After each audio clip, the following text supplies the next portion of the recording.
Alex Shuriket presents my very emotional parody audiobook, Steamgelion!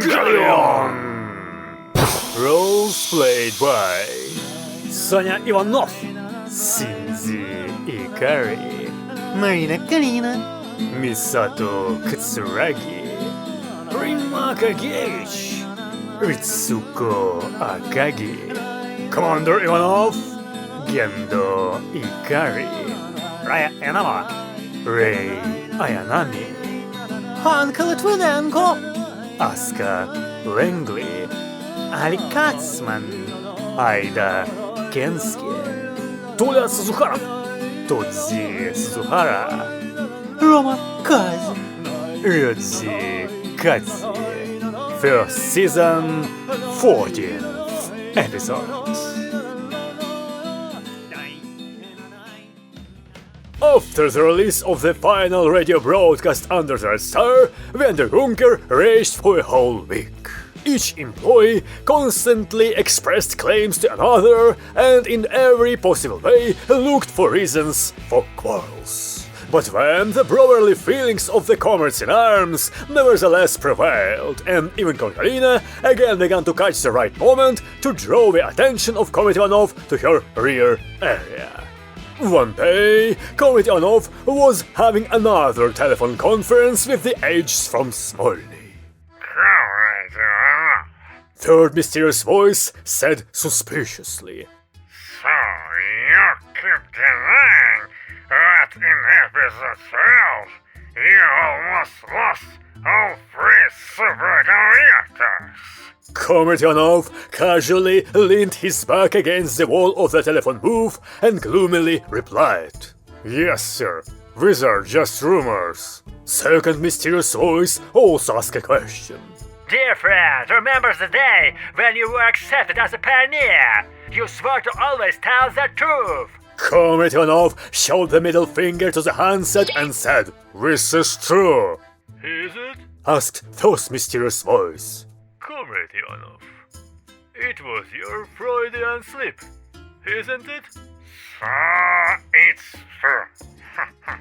Do you know, Comrade Ivanov, how much business are alone costs the Communist Party? Comrade Ivanov spat aside and said, "I mean the truth is what it's a rumor." Dear friend, it's too late to deny, and it's not good to spit in the office. I warn you, Comrade Ivanov.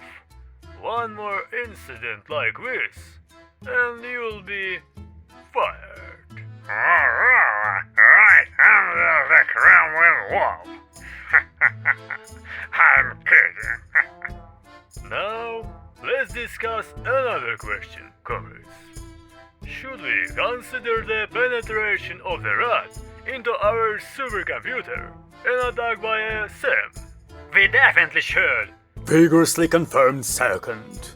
Most likely, the leaking pipes above the control center are also the work of Americans. But what about the fact that such an episode was not in their military script? So yes, counterintelligence played a trick on us. I propose to move our copy of their script to a toilet. Second rustled with something illegal and inserted a remark. Pretty tough paper, let me tell you, comrades. It is not necessary to move. First said. Let the United States think what we believe their script. Comrade Ivanov, what do you say? Comrade Ivanov looked in his pockets for a pen, but did not find it and gave an answer. "I have nothing to say." Well, that's good. First mysterious voice said. Try not to try to hide anything from us next time. Goodbye, Comrade Ivanov. See you! Second mysterious voice added. Say hello to Raya. Third mysterious voice asked. The handset was returned to its proper place, and Comrade Ivanov himself left the booth and also sat down where he was supposed to. Next step, he waved his hand and pulled a fresh Playboy out of the desk drawer and delved into reading. Waiting for the start of the next test, our brave pilots stood in the hangar next to the Soyuz AA and engaged in some kind of word game, leaning on the railing and looking at the engineers swarming below. Mountains, Sanya said. A triangle. Raya immediately responded. Pythagoras. Anka said. Rome, Sanya blurted out. A gladiator. Raya said. A warrior. Anka continued. Sanya thought for a second. Alcohol. Anka and Raya turned very surprised glances at Sanya. Sashko. Anka said. Do you associate a warrior with alcohol? So, it's all because of Aunt Marina, and because of her daily frontline 100 grams. But the discussion and the game ended here, and the voice of Komitagievich came from the speakers on the wall. Attention! Let's start a new synchro test! Comets pilots, please take your seats! And the pilots fled to cockpits. But with the peculiarity that only Anka climbed into her robot, and Sanya and Raya switched places. Sitting in the chair of the Soyuz AA, Sanya looked around, examined the keyholes, and said, "Yes, technology." Then Comet Kalina said over the radio, Small, how are you? "So far, nothing." Can't you smell Raya? What? Aunt Marina, you're definitely a parrot. What kind of beginners we are? Okay, turn it on. Turn it on? How to turn it on if there's not a single key here? Oops. Raya said. I forgot to give you my keys. Komitagievich, who was on the command center, rolled her eyes doomedly and said, Oh my Kremlin. Okay, Small, cancel. Just sit. We will limit ourselves to the experiment on Rust. But what should I do? Anka asked. Sit still too. Why the hell did you invite me in this case? Komitagievich looked at Comet Kalina and said, Kalina, deal with your subordinate. Comet Kalina cleared her throat and said, Stop talking. How to America, you everyone! Anka replied and extended her hand behind the chair where she had hidden the book Free Cossacks. But what was the surprise of Anka when she pulled out the textbook History of the Communist Party? Anka got very angry. What is it? What the hell is your damn history lying here? Comrade Kalina's triumphant laughter and her remark were heard over the radio. You have an excursion coming soon, so read it better if you want to take part in it. Even blushing with anger, Anka turned on the radio and cursed indescribably indecently. Then she sighed and opened the textbook. Meanwhile, Raya sat in Sanya's chair and frowned, crossing her arms over her stomach. Rust, how do you feel? Komitagievich asked. Raya frowned even more and muttered. Badly, ma'am. Too much automation here. What's progress?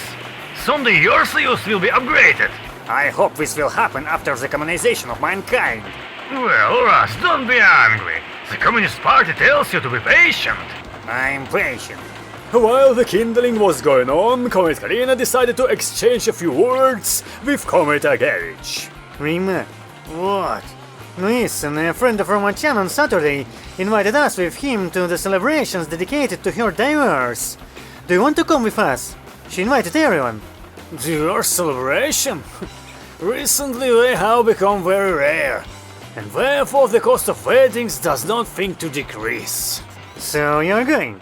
I will, okay. What will you wear? So, at second engineer's divorce, I was wearing a blue skirt and a blue jacket. And I think that this time I will wear a blue jacket and a blue skirt. And you?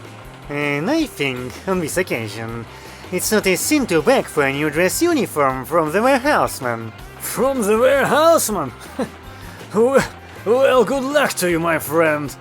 Megapascal by megapascal, the required pressure in the robot's boiler has been reached. Komitagievich, watching the instruments, nodded to herself and proclaimed. Rust, the pressure has reached a nominal value. Look, we are opening the main steam valve. I'm watching. What the hell are his lights so little? Oh, you're unhappy with everything today. We start the turbine. The voltage is rising, Commander Gage, but due to the fact that the voltmeter here is square, not round, I had a hard time finding it. Hold on, Rust! Let's all take away the fastening of your Soyuz. Get ready to move! I'm ready. No, I'm not ready. Why are the pedals deeper? Hey, why are we so smooth? Wait, balancer, where is the balancer controller? Where? Sanya excitedly hurried to the rescue. It is to your right. A little red one.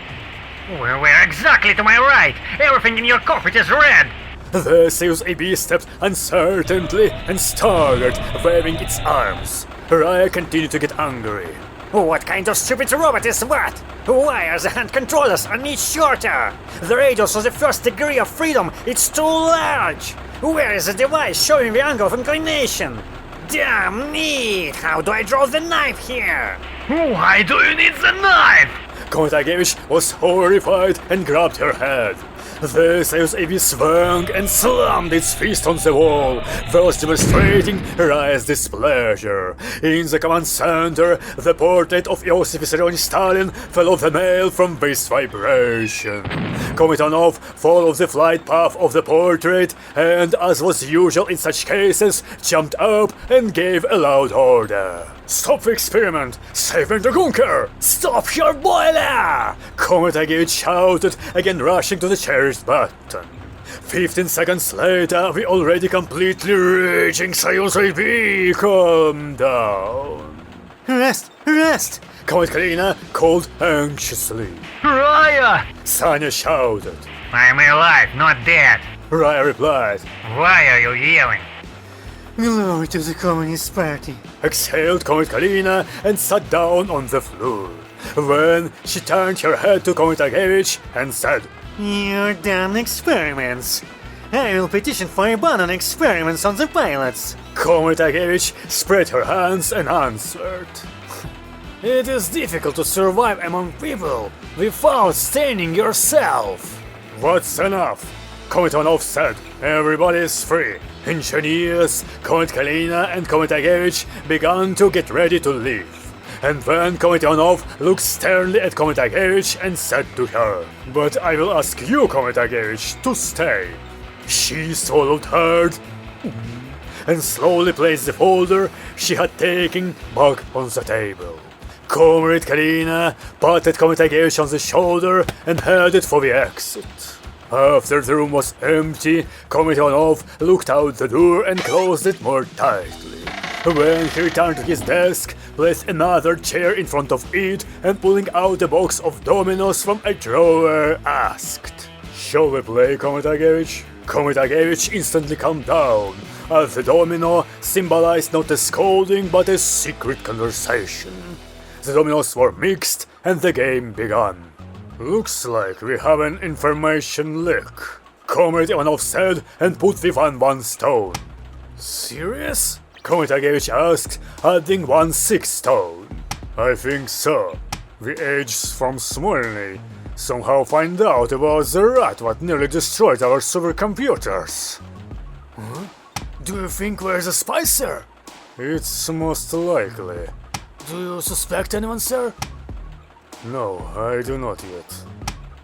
Each of our people has been repeatedly checked, and moreover, the apartments of all the staff are tapped. All except for the apartments of the pilots. No, and their apartments too. Just don't tell Comrade Kalina about it. Comrade Agevich raised her laughing and contented eyes to Comrade Ivanov. The task is clear.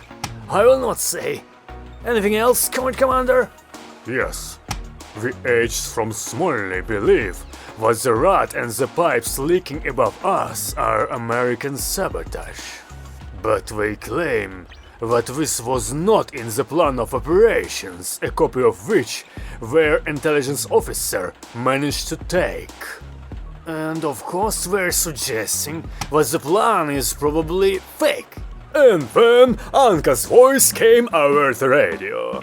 We're all lying! Why the hell are we not showing this plan to anyone in this case? Comrade Ivanov and Comrade Agevich even jumped in surprise. Comrade Ivanov asked, Galu, Why are you still in the cockpit? What? Where else can I be?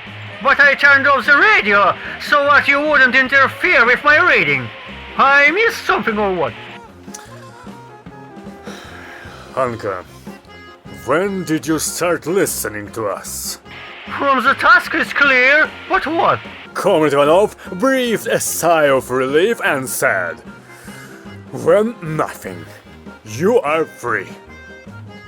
The next day came, and that part of the day came which the brave pilots usually spend in the comprehensive school.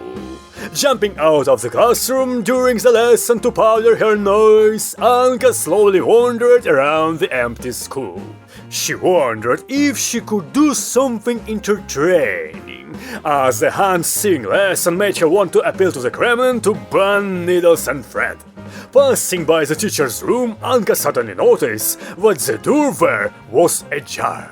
Glancing through the crack, Anka made sure that there was no one inside and obeyed the idea that was born instantly, slipped to a table on which a telephone stood.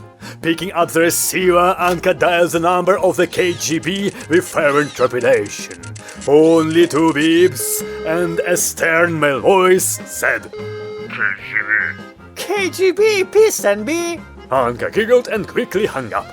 Feeling moral pleasure and pride in her outstanding deed, she turned around and saw what old and very wise teacher was standing in the doorway. Comrade Litvinenko, what did you say? He asked. It was...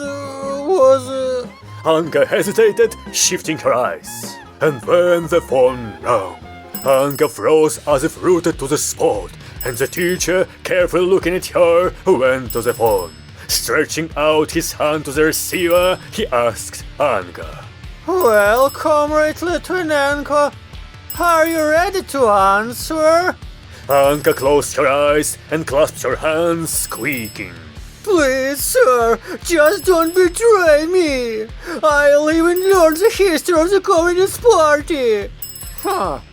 In what case, I have a good grandson. He's your age. So, on Saturday at 11 a.m., under the clock at the monument to Aurora's fortune. Deal, my dear? Deal, sir. Hastily assured Anka, not taking her eyes off the ringing phone. Picking up the phone, old and very wise teacher replied. Yes, teacher's room. Yes, Sergeant Kuzmichov, I am. I don't know. There was no one here. Roger, sir. Goodbye. At the end of classes, when Anka, Sanya and Raya were on duty in the classroom, Tola approached Anka and hesitantly asked, Anka, are you free this Saturday? Anka sighed and sadly replied, Not free. Do you have some combat work? No, Tola. I'll have to go on a date. Tola dropped the briefcase from his hands. Sanya, who was watching this scene out of the corner of his eye and ear, hurried to help, looking worriedly at Tola. Anka, what are you talking about? What's the date? I had to agree. Circumstances let me down. And Anka told about what had happened without concealment. The friends became thoughtful and promised that they could find a way out of her situation. Afterward, everyone expressed admiration for how Raya squeezed out the rug, and based on their observations, concluded that Raya could become a good mother. At the exit of the school, Comrade Kalina met with company and put the pilots in the car, took them to training. All 3 were thoughtful, but especially, of course, Anka. Easily overtaking other cars, Comrade Kalina looked in the rearview mirror and asked cheerfully, Granny, why are you so gloomy? I was let down by what I concealed. Anka answered sadly. Comrade Kalina applied the brakes and almost crashed into a pole on the side of the road. Turning around in her chair, Comet Kalina, whose eyes became anime-sized, asked, What? I did a stupid thing, damn it! What a stupid thing? I hurried to a date. What? When? On Saturday. Who is this bastard? The son of our old and very wise teacher. What? Take it to court. Huh? Why? In what case the KGB will immediately arrest me. The KGB? Has he collected dirt on you and is blackmailing you? Almost. But why are you so excited? Here, Sunny and Raya burst out laughing at the same time, as they could no longer stand it. Anka, Rust said through laughter. you didn't have to say the word conceived, but because it also means got pregnant. In the evening, Comet Kalina, feeling guilty for misunderstanding Anka, came to visit her and began to instruct her with information that could be useful on a date. Finally, Comet Kalina completed the briefing and returned to Sanya's apartment. Not finding the cat or Sanya in the living room and kitchen, Comet Kalina knocked on Sanya's room. There was no answer. Then Comet Kalina said, Sanya, I'm coming in. Seeing that Sanya was sitting in a corner of his room and thoughtfully stroking the cat, Comet Kalina inquired. Oh my Kremlin, what made you lose heart? Father called while you were away. So what? Tomorrow we'll go to see my mother. Comet Kalina was stunned. Finding nothing to say, she quietly excused and closed the door. Saturday morning came, and Anka, Sanya and Comet Kalina, well dressed and beautiful, went in different directions. After the divorce procedure was completed, Comrade Cousin's friend, who had dissolved the marriage, ran out of the registry office with a fervent squeal, leading the whole gang of friends and directing everyone to the nearest restaurant. Well, since we are only interested in characters known to us, let's see what they talked about at this celebration of life. Marina-chan, Said Comet Cousin, admiring Comet Kalina. how does the dress uniform suit you? Let me straighten the button. And Comet Cousin straightened the topmost button on the uniform of Comet Kalina. Then she took up the bottle and began to pour with these words. Well, let's repeat here's. Comet Cousin waved his hands in protest. No, Marina-chan, that's enough for me. Well, do not refuse, Roma-chan.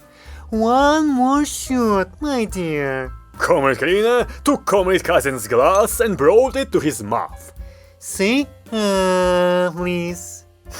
You are just a married couple. Comet Agevich muttered and knocked over her glass into herself. After drinking, Comet Cousin almost immediately got up and said, Oh, I need to step aside for a minute. After seeing Comet Cousin with a condescending glance, Comet Kalina turned to Comet Agevich. Listen, what did Ganesh want from you when he asked you to stay? Comet Agevich grinned and, without batting an eyelid, lied. He roared at me that the project of communization of mankind is behind schedule. Yeah, you're unlucky.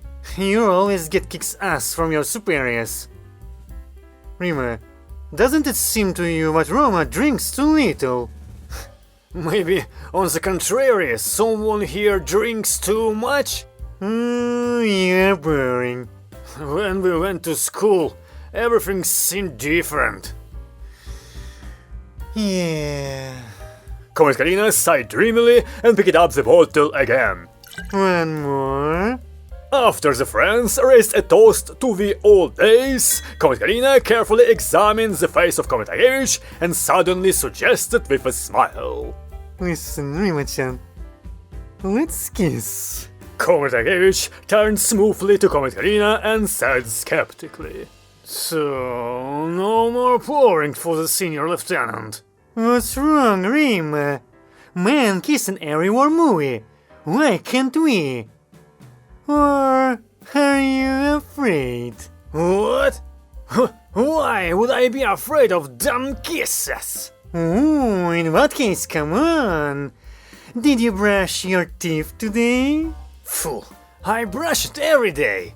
Okay, let's get started. Comrade Karina moved up to her friend along with the chair and took her by the shoulders. When she closed her eyes and began to bring her face closer to Comrade Agevich. Comrade Agevich, staring at Comrade Karina, muttered hesitantly. Don't breathe, I'm ticklish. Comrade Karina obediently held her breath and friend's lips joined. A passing waitress dropped her tray at the sight of this. A few seconds later, Comrade Karina pulled away from her friend and, grabbing the bottle, poured herself 100 grams. When she knocked them over in one gulp and rinsed her mouth, said, I will never kiss a woman again. Take your time. Comrade Agevich breathed, looking at Comrade Karina in fascination and slowly starting to put her hands towards her.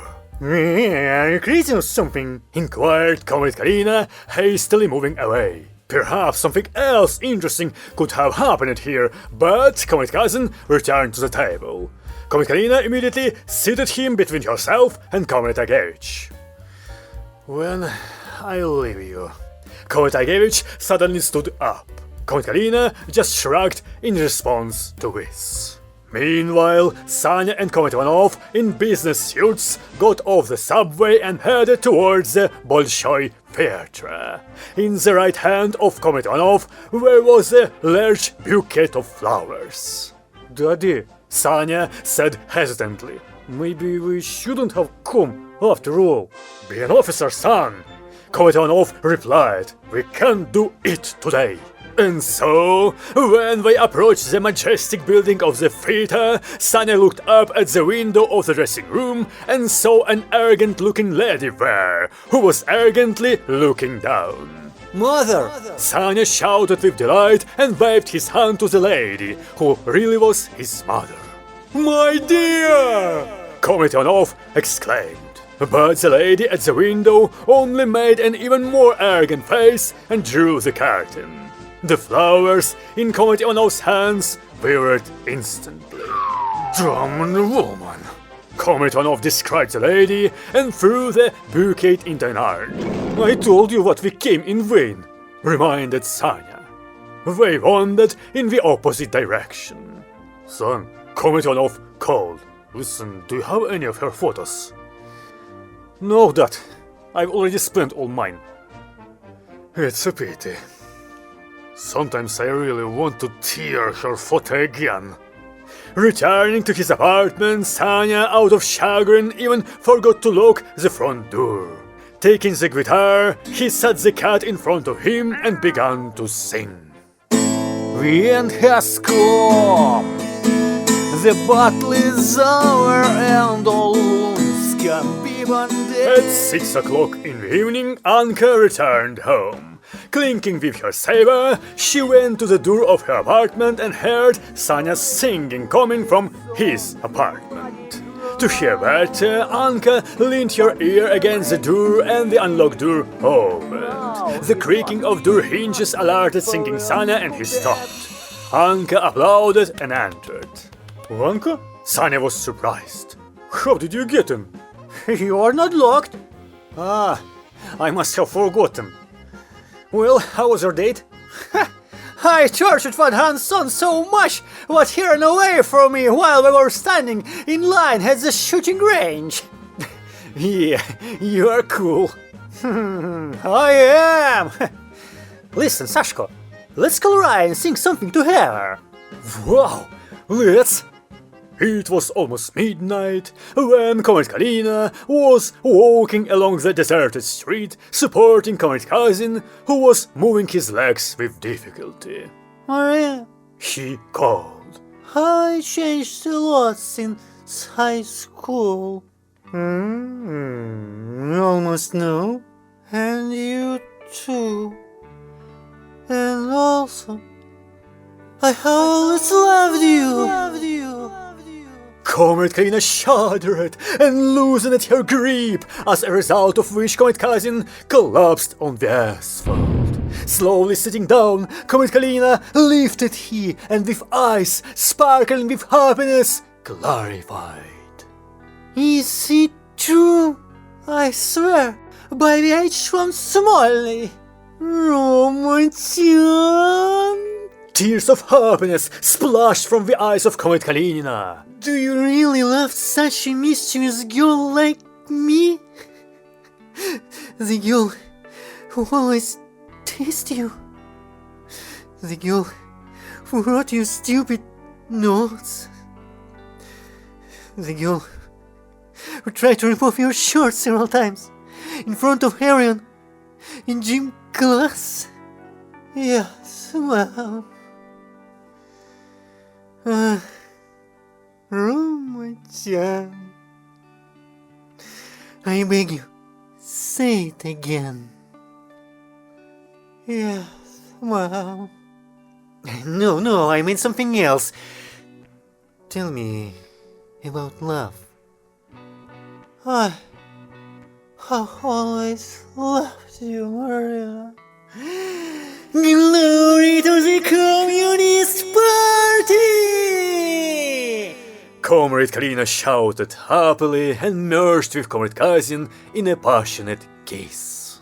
And along with the end of this kiss, Comrade Cousin's consciousness was cut off. And he fell asleep soundly. Comrade Kalina suddenly fell into thought and, batting her eyes, she asked herself. So, and where does he live? Sanya, Anka and Raya practiced singing with the guitar. Suddenly, the doorbell rang and the song stopped abruptly. I hope it's not the neighbors who came to scold us, Timidly said Anka, looking at the clock, which showed 1 in the morning. But we don't have neighbors. Sanya answered, getting up. Approaching the front door, Sanya bravely opened it, without even looking for the peephole, to show his prowess to the girls. Comrade Kalina and Comrade Cousin, what snoring on the rug, showed up in front of the threshold. Comrade Kalina smiled and asked a question. Sanya, isn't Anka visiting us? Anka jumped out into the hallway and answered. Here I am! Wow, Aunt Marina! Why is Uncle Roma with you? I just don't know where he lives. Anka, can I leave him at your place for the night? On Monday, Comrade Kalina, who couldn't sleep at lunchtime, wandered aimlessly around Vandergrunker, and almost by accident, she wandered into its very deeps, just where the very underground bunker was located. Glancing deep into the corridor leading to the bunker, she even froze as she saw that someone was doing something at the mighty doors of it. Silently removing the submachine gun from her back, she on tiptoes crept up to the stranger, who, upon close inspection, turned out to be Comrade Cousin, and pointing her weapon at him, backed. Move your hands up! Ouch! He exclaimed, throwing up his hands. There were 2 lockpicks left in the keyhole. Marina? Yes, sir. And what are you doing here? Love is love, but service is service. Won't you tell anyone? Well, it all depends on what you tell me. Why are you trying to get into the very underground bunker, where even they don't let me in? They don't even let you in? In this case, most likely Comet Onov and even Comet Agage are hiding many other things from you. I suspect. You probably don't even know what are you fighting for. Until that moment, I had enough reason to fight just for the motherland. Well, let me show you something. Look. Comrade Cousin completed the turn of the lockpicks, and the huge armored doors parted to the sides. Behind them, a dark and cold room opened up, in the middle of which stood a crystal coffin wrapped in pipes and wires. And in this crystal coffin lie Vladimir Ilyich Lenin. What is it? Comet Karina whispered dumbfounded, lowering her weapon. How can this be? Why is the leader of the world proletariat here? He lies in the mausoleum! Where is a Max figure in the mausoleum? And this is a real one. He's in an Abiosis. And this is the main trump card in the project of communization of mankind. Oh my queen.